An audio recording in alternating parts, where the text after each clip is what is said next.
नमस्कार, स्वागत है आप सभी का वाइब्रेंट बिहार झारखंड में। मैं हूं आपके साथ मुदिता त्रिपाठी। क्या आपने कभी सोचा है कि चलती गाड़ियों में कोई 1200 जिंदा कारतूस लेकर सड़कों पर घूम सकता है?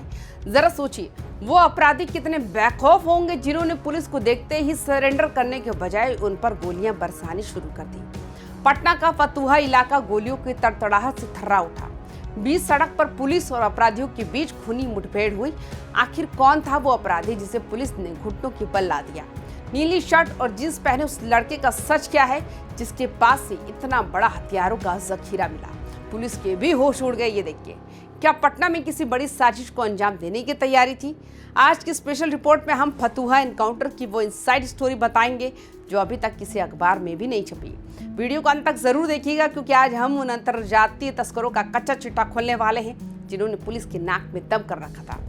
पूरी वारदात शुरू होती है पटना के फतुहा थाना इलाके के सिरपतपुर से। पुलिस को एक गुप्त सूचना मिलती है कि एक स्कॉर्पियो और दूसरी कार में कुछ संदिग्ध लोग सवार हैं और उनके पास भारी मात्रा में हथियार है। जैसे ही पुलिस की टीम ने इन गाड़ियों को रोकने का इशारा किया, अपराधियों ने फिल्म गैंग्स ऑफ वासेपुर की तरह अपनी बंदूकें निकाल ली और पुलिस टीम पर सीधे फायरिंग झोंक दी। इलाके में सनसनी फैल गई। लोग अपनी जान बचाने के लिए इधर उधर भागने लगे, लेकिन पटना पुलिस की भी अपनी पूरी तैयारी के साथ आई थी। पुलिस ने फौरन जवाबी कार्रवाई शुरू की। दोनों तरफ से गोलियां चल रही थी। इसी मुठभेड़ के दौरान पुलिस की एक गोली अपराधी सुंदरम उर्फ भोला के पैर में जा लगी। गोली लगते ही सुंदरम जमीन पर गिर पड़ा और खून से लथपथ हो गया। सिरपतपुर का वो इलाका जहां ये एनकाउंटर हुआ, वहां की दीवारें और गाड़ियां गवाह है कि गोलियां कितनी नजदीक से चली थी। प्रत्यक्षदर्शियों की माने तो अपराधियों की स्कॉर्पियो काफी तेज रफ्तार में थी और उन्होंने पुलिस की गाड़ी से टक्कर मारने की भी कोशिश की। जब चारों तरफ से वो घिर गए तब उन्होंने फायरिंग शुरू की। पुलिस की जवाबी कार्रवाई इतनी सटीक थी कि अपराधी सुंदरम के पैर में गोली लगते ही पूरा गैंग बिखर गया। अगर पुलिस थोड़ा सा भी चूक जाती तो शायद मंजर कुछ और ही होता। जैसे ही सुंदरम को गोली लगी, उसके बाकी साथियों की हिम्मत जवाब दे गई। उन्हें समझ में आ गया कि अब भागने का कोई रास्ता नहीं बचा। पुलिस की बंदूकों के आगे इन अपराधियों ने अपने हाथ खड़े कर दिए और सरेंडर कर दिया। पुलिस ने मौके से सुंदरम के अलावा 2 और खतरनाक अपराधियों को भी दबोच लिया। लेकिन कहानी में एक पेच अभी भी बाकी है। इन अपराधियों का एक साथी मौके का फायदा उठाकर फरार होने में कामयाब रहा। पुलिस अब उसकी तलाश में पूरे जिले में छापेमारी कर रही है। पकड़े गए अपराधियों की स्कॉर्पियो और दूसरी कार की जब तलाशी ली गई तो पुलिस की आंखें फटी की फटी रह गई। सुंदरम उर्फ भोला, जो इस एनकाउंटर का मुख्य चेहरा बनकर उभरा है, उसका बैकग्राउंड खंगालने पर पता चलता है कि उस पर पहले भी लूट और रंगदारी के कई मामले दर्ज हैं।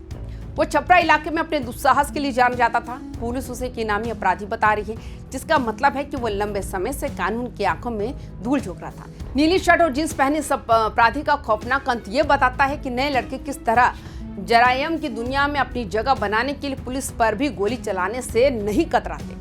गाड़ियों की तलाशी के दौरान पुलिस को एक देसी कट्टा मिला, लेकिन जो सबसे चौंकाने वाली चीज थी वो थी 1200 जिंदा कारतूसों की बरामदगी। जी हाँ, आपने सही सुना, 1200 गोलियां। आमतौर पर अपराधी 10 से 20 गोलियां लेकर चलते हैं, लेकिन इतनी बड़ी तादाद में कारतूस मिलना इस बात का इशारा है कि सिर्फ छोटे मोटे अपराधी नहीं बल्कि हथियारों के अंतर्राज्यीय तस्कर हैं। ये अपराधी छपरा जिले के रहने वाले बताए जा रहे हैं। पुलिस के मुताबिक इनमें से एक इनामी क्रिमिनल भी है जिसकी तलाश पुलिस को काफी समय से थी। सवाल ये उठता है, ये 1200 कारतूस कहां से लाए जा रहे थे? क्या पटना में कोई बड़ा गैंगवार होने वाला था या फिर ये किसी बड़ी आपराधिक घटना की सप्लाई चेन का हिस्सा थे? गौर करने वाली बात यह है कि ये अपराधी छपरा जिले के रहने वाले हैं। पुलिस की जांच में ये संकेत मिले हैं, ये सिर्फ पटना का मामला नहीं है बल्कि इनके तार उत्तर प्रदेश और बंगाल के हथियार माफियाओं से भी जुड़े हो सकते हैं। 1200 गोलियां एक बहुत बड़ी खेप होती है जिसे छोटे मोटे अपराध के लिए नहीं बल्कि किसी बड़े ऑपरेशन या गैंगवार के लिए मंगवाया जाता है। क्या छपरा से पटना तक कोई हथियार कॉरिडोर बन चुका है? पुलिस अब इनके मोबाइल कॉल रिकॉर्ड्स खंगाल रही है ताकि उस बड़े सरगना तक पहुंचा जा सके जिसने ये गोलियां सप्लाई की थी। इस एनकाउंटर के बाद फतुहा इलाके में कुछ देर के लिए दहशत का माहौल बन गया था। दुकानों के शटर गिर गए थे और सड़कें सूनी हो गई थी। लेकिन जैसे ही खबर फैली कि पुलिस ने अपराधियों को काबू कर लिया है, हालात धीरे धीरे सामान्य हुए। पटना पुलिस की इस कार्रवाई की चारों तरफ सराहना हो रही है, खासकर एसएसपी की उस स्पेशल टीम की जिसने सूचना मिलते ही बिना वक्त गंवाए इन तस्करों का पीछा किया और अपनी जान जोखिम में डालकर इन्हें पकड़ा। अगर ये 1200 गोलियां बाजार में निकल जाती तो ना जाने कितने मासूमों की जान जा सकती थी। इस पूरे एनकाउंटर को लीड करने वाली पटना पुलिस की स्पेशल टीम को भी सलाम करना होगा। सूचना मिलते ही बिना बैकअप का इंतजार किए टीम ने अपराधियों की लोकेशन ट्रैक की और उन्हें घेरा। पुलिस जवानों ने बुलेट प्रूफ जैकेट के बिना भी जिस तरह से मोर्चा संभाला, उसने विभाग का मनोबल बढ़ा दिया। एसएसपी ने संकेत दिया है कि सफल एनकाउंटर और इतनी बड़ी रिकवरी के लिए टीम को पुरस्कृत किया जाएगा। लेकिन सवाल अभी भी बरकरार है, वो चौथा अपराधी कौन था जो पुलिस की घेराबंदी तोड़कर भाग निकला? क्या वो इस गैंग का मास्टरमाइंड है? पुलिस सूत्रों के मुताबिक वो अपराधी हथियारों के बड़े सौदे का हिसाब किताब रखता था। उसके पास कुछ अहम दस्तावेज भी मिल सकते हैं, लेकिन वो अंधेरे का फायदा उठाकर चंपत हो गया। जब तक वो पकड़ा नहीं जाता तब तक फतुहा और आसपास के इलाकों में अलर्ट जारी रहेगा। तो दोस्तों, पटना पुलिस ने एक बार फिर ये साबित कर दिया कि कानून के हाथ लंबे होते हैं। सुंदरम और उसके साथियों का अंजाम इस बात की चेतावनी है कि अगर पुलिस पर गोली चलाओगे तो पुलिस की बंदूक भी खामोश नहीं रहेगी। फिलहाल घायल अपराधी सुंदरम का इलाज पुलिस कस्टडी में चल रहा है और बाकी साथियों से पूछताछ जारी है, ताकि उस फरार साथी और इस हथियार के धंधे के मास्टरमाइंड तक पहुंचा जा सके। क्या आपको लगता है कि बिहार में अब अपराधियों के बीच पुलिस का खौफ बढ़ेगा? क्या ऐसे एनकाउंटर से अपराध पर लगाम लगेगी? अपनी राय हमें कमेंट बॉक्स में जरूर बताएं।